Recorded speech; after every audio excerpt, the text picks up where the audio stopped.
Check, check, check, ba-ding, ding, ding. Check, check, check. Check your levels. Check your levels. Check, check, check. Check, check, check. Check your levels. Hello, welcome once again to Stuff and Things, where I like to talk about stuff and occasionally even things. I'm your good friend Bradley, and today is a Sunday Stuff and Things. And on this Sunday Stuff and Things, we have stuff and things to talk about, including upcoming videos, things that you can look forward to on Stuff and Things, and working. We're going to issue a special weather statement. There's extreme weather going on in the United States, and I wanted to talk about that a little bit. We're going to talk about an interesting experiment I did with a plum pudding cigar, but we're not going to reveal the results of that experiment because it's fascinating. I want you to stay tuned for the actual video that's going to be out about that. And then we have your questions, comments, and feedback in hashtag #AskStuffandThings. So let's get into it. Where's my coffee?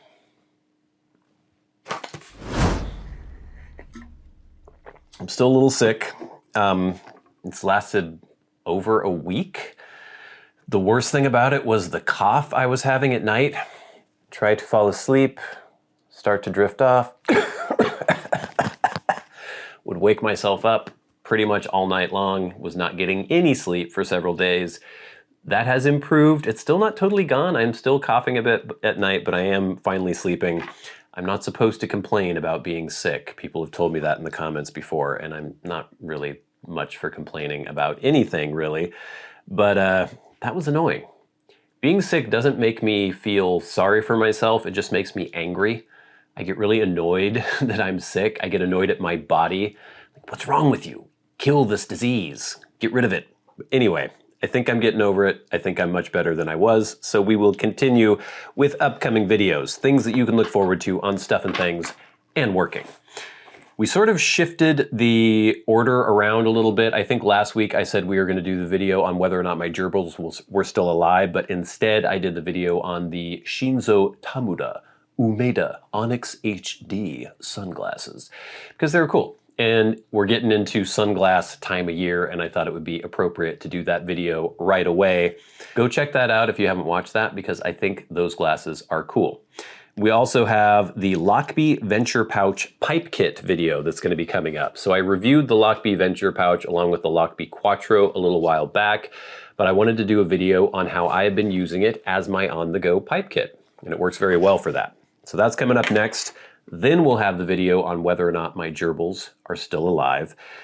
Then we have a very interesting video on dissecting, don't want things to fall out, a Seattle Pipe Club plum pudding cigar.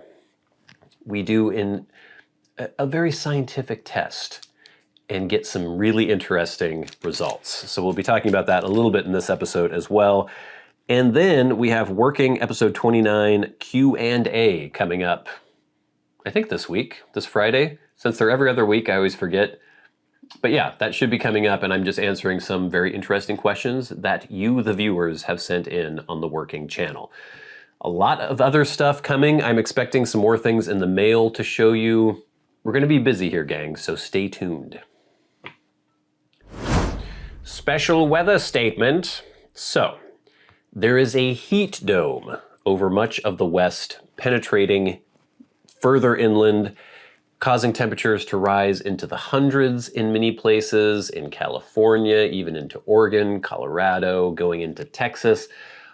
Lots of really high extreme heat. And I wanted you to know that we in the Pacific Northwest are experiencing some of this heat as well.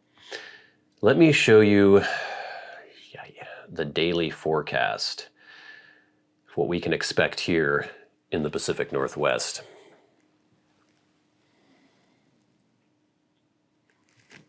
Yeah, so today, a high of 73. Tomorrow, a high of 68. Monday, a high of 66. Tuesday, partly cloudy, showers, a high of 64. Wednesday, a high of 64. Thursday, partly cloudy, a high of 67. Friday, partly cloudy, a high of 62. Saturday, scattered showers, a high of 60. The following Sunday, 61, scattered showers. Monday, 62, scattered showers. Oh, I love living in the Pacific Northwest, gang. I love it. And I'm sorry, I'm not making light of the fact that many people are experiencing horrible heat in the rest of the country, and some people are even probably having life-threatening experiences with the heat. So not making light of that, of course. And of course, I know I will probably reap some karma here because we have had horrible heat domes and ridiculous temperatures in the Pacific Northwest as well.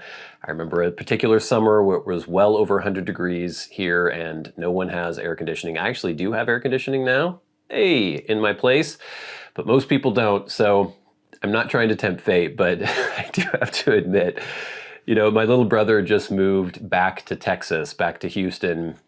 And we were texting yesterday, and I was asking him, I saw him, he was sending me pictures of my niece on the slip and slide out in the yard. For those of you who don't know, that's a plastic thing that you put down and put water on it, and then it's fun.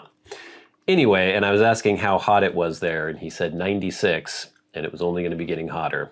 And then I, of course, sent him a screenshot of the weatherchannel.com app, which showed the forecast that I have just revealed to you. And I have to say, I'm glad I live in the Pacific Northwest. 70. It's burning up here, gang. All right, so I want to touch on this briefly. I don't want to ruin it because I think the video is really fascinating, but we were talking about the Seattle Pipe Club Plum Pudding Cigar the other day. I had done a mini sort of kind of a first impressions pseudo review of the plum pudding cigar because I don't really know a ton about cigars. I don't know if I can keep saying the burning sticks. We'll say burning sticks. I don't know a ton about them, and so I didn't want to call it an actual review, but I was fascinated by it. I was trying to determine if I could actually taste the plum pudding in it. I thought maybe I was getting hints here and there. And a lot of people responded to that video saying, oh, I don't think there actually is any plum pudding pipe blend in that burning stick. I think it's just, they got a Nicaraguan burning stick and they slapped a Seattle Pipe Club plum pudding ring on it and called it a day. Other people said, yeah, maybe it's in there, but maybe it's in whole leaf form. I don't think it would ever be just the blend that they put in the cigar. Fascinating discussion, interesting theories. Everything I was reading was that there was Nicaraguan leaf along with plum pudding. People were just saying that. The manufacturers were saying that. SPC was saying that. Nobody was giving any percentages of how much plum pudding and how much Nicaraguan leaf. My assumption too was that there was plum pudding in it, but that maybe it was whole leaf that they put in there.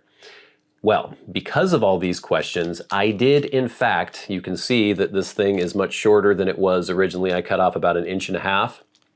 I dissected that portion of this plum pudding burning stick, and we have a result, a very definitive, very obvious result. So the question will be answered when this video comes out.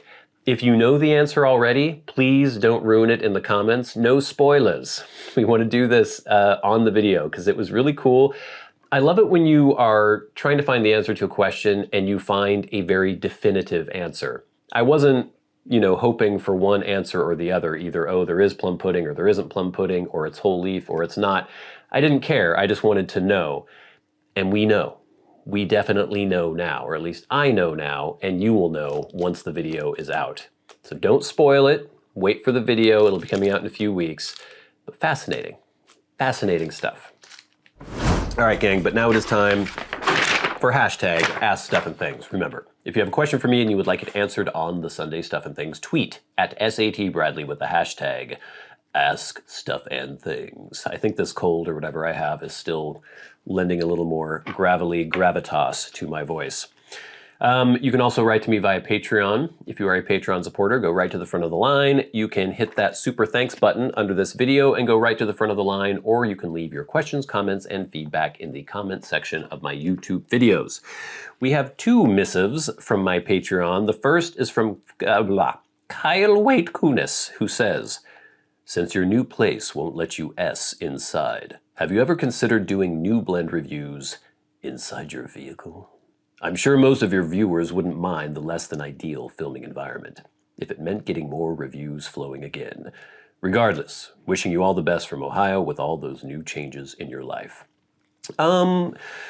Yeah, thanks for the suggestion. I don't think, I mean, I'm still doing pipe content every other week like I always have. I'm still going to be doing reviews like I always have. I forgot, we are going to be doing the Big Boss eventually, but I just thought the cigar thing was cool, so I wanted to slide that in there. But yeah, we're still going to be doing reviews. I'm going to try to do them outside. If I have to, I'll do them in my vehicle. It's very cramped. You know, I'm about 4 feet away from this camera lens right now, and you kind of want that because you want to have a little compression and everything. If I did it in my car, I'd probably have to use my GoPro, because I just don't think, I don't have a wide enough lens for my main camera to have enough room to film myself in my car without it looking really weird, I don't think. But we'll see. Yeah, I mean, there are always possibilities, but I'm not too worried about it. We're always going to get our reviews out. I'm going to keep doing my reviews. You will always have your reviews. Don't worry. Next, we have Paul Jason Buckner, our very good friend, who says, "Bradley, is it possible to do the Sean Connery voice?" Oh no. In the past, I used to read comments in ridiculous accents and horrible impressions. Sean Connery, I haven't tried to do Sean Connery in forever, and it was never good to begin with, gang, so let me think. That's Capone's way. That's the Chicago way. No, I don't have it. I don't have it at all. If he comes at you with a knife, you come at him with a gun. Those are lasers. Yeah, I don't have it, but we'll try anyway. It's just going to be a ridiculous, horrible Sean Connery impression. Me and my son are watching our 9th playthrough of Dark Souls 3. That was the early days of STUFFandTHINGS plays, my friend. It's our favorite of many favorites. We love the FromSoft games with Kevin the Kurt. You may already know the Elden Ring DLC is going to be released June 21st.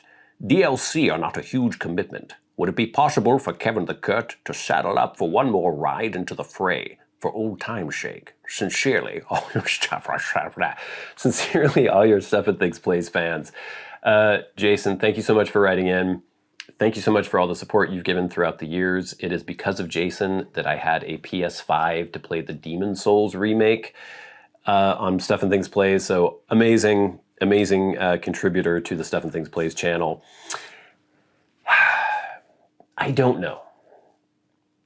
I was looking forward to the DLC as the very first FromSoft game since Dark Souls that I could play without doing a video on it, because every other one I've done, you know, it was Dark Souls 3, it was, what order did I do everything? I did the remastered version of Dark Souls 1, I did Sekiro, I did Bloodborne, I did Elden Ring, I did everything on camera for STUFFandTHINGS Plays, and I was really thinking like, ooh, I'm gonna play that. I've hardly played video games at all since I stopped the STUFFandTHINGS Plays channel, which has been kind of interesting. But I was thinking, ooh, I do wanna play that DLC for sure, and I think I wanna play it not on video, because it would be the first FromSoft thing forever, in over 16 years, 15 years that I had played without doing it on camera. I don't know. I'm gonna have to think about that a lot. If I do it, it won't be right when the DLC comes out, I don't think, because I'm gonna be super busy. Work is gonna start getting really crazy here. I don't know. I don't want to say no, because I do see how that could be a really nice series on STUFFandTHINGS Plays. I do know that it is very long. I don't think it's just like a 6, 7, 8 hour DLC. I think it's more like 40 or 50 hours. We'll see. We'll see, Jason. I don't want to let you down. but there are a lot of things that I would have to contemplate if I were to do that. Next, we have some feedback from last week's Sunday Stuff and Things. First, it's from I would love to see more bookish content. You can probably expand your viewer base, and with it as well, since booktube is a sizable genre. So people were talking about they could see my bookcase in one of the episodes I posted a little while back, and they wanted me to do a bookcase tour. I didn't know that there was this whole bookcase thing on YouTube. I looked up a couple videos. Yes, it is a thing. Those videos do seem to be popular. We've talked in the past about how one of the things slightly holding this channel back is the fact that I do videos on all sorts of different things. To be successful on YouTube, you're supposed to pick one thing and one thing only talk about that one thing, only do videos on that one thing, and then you develop an audience on that one thing. I don't do that. I've always been very eclectic. I like talking about all sorts of different things. I don't know if I want to add in yet another thing with YouTube, with the book thing, because what happens is what people like to call ghost subs, where let's say I post a video on a bookcase tour, someone finds that, they go, ooh, I like this guy. This guy right here, he seems cool. I like his bookcase tour. I'm going to sub to this channel. And then I don't put out any more bookcase tour videos, and they don't watch any other videos. And so they're not a real sub, they're just a ghost sub. I don't know, we'll see. If I feel like doing something, I'll do it, because that's what I've always done on this channel, but we'll see. Next, from @Kenjiro. The definition of Robusto and Toro cigars come from Cuba. So I was talking before, I wasn't sure what the difference was between Robusto and Toro. I didn't know if it was just size and shape or if there was something else. Because I know, like Maduro has to do with the wrapper, right? And then Natural. So anyway, the Robusto is between 4 3/4 inches to 5.5 inches and is typically 50 ring gauge. The Toro is usually 50 ring gauge and is 6 inches long. So the only difference between a Robusto and the Toro is the length. As for plum pudding cigars, I don't know what the blend recipe is, but pipe leaf begins as whole leaves, just like burning stick tea. So there is no reason that the burning stick leaf components of plum pudding could not be mixed into an otherwise standard burning stick blend. The cutting of pipe tea into ribbons is the last step before packaging. Yeah, so it's stuff that we were talking about here. It could definitely have been whole leaves in the plum pudding burning stick, but you will find that out soon. Vitus Virgil 3875 says, isn't it strange how you have to say SAP and there seems not to be a problem with cigar or burning stick? I love your videos. Keep it up. Kind regards.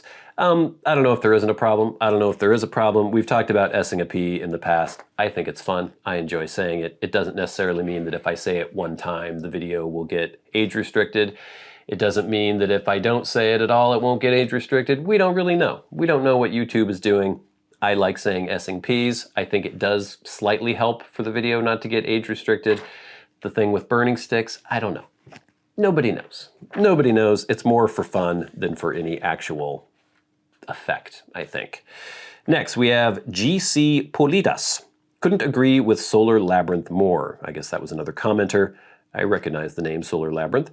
You personally are responsible with re-sparking my desire to read. A year and a half ago when you did your top 5 or 10 book video. I don't remember that video at all. I'm sure I must have talked about Gene Wolfe. I immediately bought Shadow and Claw, yes, by Gene Wolfe, even though I've never read a fantasy novel and wasn't much into sci-fi. I loved it and haven't put down reading since. That's fantastic. Well, from mostly pipe tea went from mostly pipe tea videos on YouTube to almost exclusively booktube, except for Stuff and Things. Love your channel and would love to see you put your foot in the booktube world. That is amazing. I'm so happy that someone is reading. Oh, I just really knocked the camera with my foot there. I'm really happy that someone is reading more because of something I did, a video that I posted. I'm still reading a lot. I go through phases. Right now I'm in a very reedy phase. I'm reading The Honorable Stoolboy. The Honorable Schoolboy by Jean Le Carré, who is British. That's a fake name. Loving the entire George Smiley series. I guess you could sort of call it a series by Le Carré. I have read so far The Spy Who Came In From the Cold. Then I read The Looking Glass War. Then I read Tinker Tailor Soldier Spy, and now I'm reading The Honorable Schoolboy, and I will be reading Smiley's People after this. And then I'm going to read, next I think I'm going to do, what is it called? A Perfect Spy, which is not in the George Smiley universe, I don't think, but apparently it is considered one of his best works. So yeah, definitely loving the Le Carré recently. And then finally, from last week's Sunday Stuff and Things, we have at Richard Dotto 3937. Make sure to try Toscano cut in half. So those are those little, what were they called? Cheroots, something like that.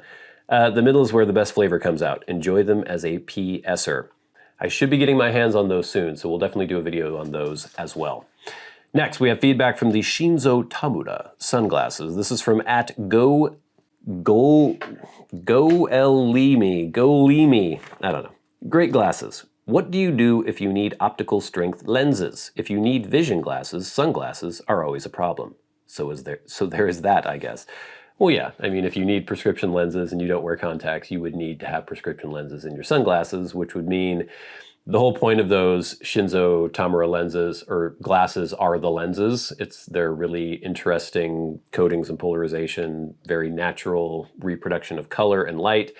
So if you got those glasses and then had to get those lenses taken out and put prescription sunglass lenses in, it would kind of defeat the purpose. So not really useful there. When I was a little kid, I wore glasses. Well, not little kid, from like 11 years old to 13 or 14, I wore glasses, and then I got contacts. And yeah, I had to have little flip-up sunglasses and stuff. I looked like a total nerd. Now I wear contacts. At Tom Brown, 1898, Bradley. When I think of expensive sunglasses, I think of Todd and Margot from Christmas Vacation, who wore theirs even at night.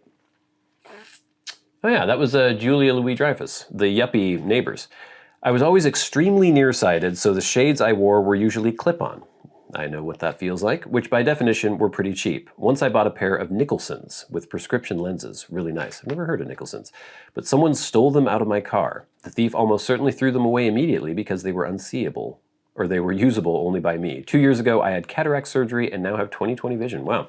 So I wear Wayfarer knockoffs. Really good show today. Thanks, Tom Brown, for chiming in. This is from at Iktmanu. Darn you, Bradley. I'm easily swayed to buy heritage-grade gear. Sorry, and if I ever do a video on a product that I think is cool, don't ever feel that you need to buy something. If you can't afford something, if you don't need something, don't buy it. I don't want this to be like, buy this, you should buy this. If I show you a product and I like the product, it doesn't have to go any further than that. It's like, oh, this is interesting, I like this. Don't ever buy anything that you don't want, don't need, and can't afford, just because I said it was good. Next, at Smashing Artful. Those look super cool. Unfortunately, I'm terrible at keeping track of my sunglasses. I have to buy 2 or 3 pairs of cheap ones every year. There is nothing I am more successful at than losing sunglasses. And I mentioned that in the review. There are some people who just cannot hold on to sunglasses. Do not buy expensive sunglasses if you are one of those people. I don't lose sunglasses. I have had the same 2 pairs of Ray-Bans for probably over 15 years. They're in great shape. I don't scratch them, I don't drop them, I don't lose them. So I don't need to buy sunglasses very often. I don't need to keep replacing them. I don't lose them. I don't misplace them. So I can invest in an expensive pair and know that that cost will be distributed over decades, potentially. If you lose sunglasses every other week, do not spend hundreds of dollars on a pair of sunglasses. Buy the cheap ones that you can get on the little rack in the convenience store, and you'll be fine. All right, gang, thanks for all that feedback. Please keep it coming in. But now, it is time for the very best part of the show, and that is where we thank our Patreon supporters, remember. If you would like to support the channels on Patreon, there is a link in the description box below. And if you click that link, you can support this channel and Working, and you can help make this show go. If you like what you see on Stuff and Things and Working, and you would like me to keep making those things that you enjoy looking at, your support really makes that possible. We're on a drive for $105 supporters, and every little bit helps. So every week we shout out those who support the channels at $25 or more a month. The producers, as it were. People like Glenn Dunnington, Jason Buckner, Ryan McFadin, Arcturus, Ashes of the Phoenix, Jonathon Proctor, Kyle Waitkunas, ConCoClem, Charles Mowers, and the Friendly Piper. And of course, the Maniacs, the crazy people who support the channels at $100 a month, people like Bob Magee. And we'll never forget our dearly departed friend and Hall of Fame member, Peter Straub. Gang, there is much to look forward to on Stuff and Things and working. I have 3 videos in advance, a nice buffer, and then I have about 6 or 7 other videos in the queue to make on just Stuff and Things after that. So we're not ever going to run out of things to talk about on this channel, which is kind of cool. I like that. There's always something, and that's the whole basis of this channel, is that I'm always interested in things. And I'm always looking into different things. And so even though there are things that will be, you know, constants throughout my life, things that I'll always be interested in, guitar, pipe, stuff like that, I'm always looking at new things. And so as detrimental as that might be to getting into the YouTube algorithm and, you know, getting millions of views, it also keeps me interested, and I think it keeps you interested as well. There will always be a new subject to discuss, a new thing to look into. So, thank you so much for watching. I've been good friend Bradley. You've been the audience. This has been Stuff and Things on a Sunday. Stuff and Things. I think I really ruined my camera angle or the framing when I knocked my camera, but that's fine. I'll see you later.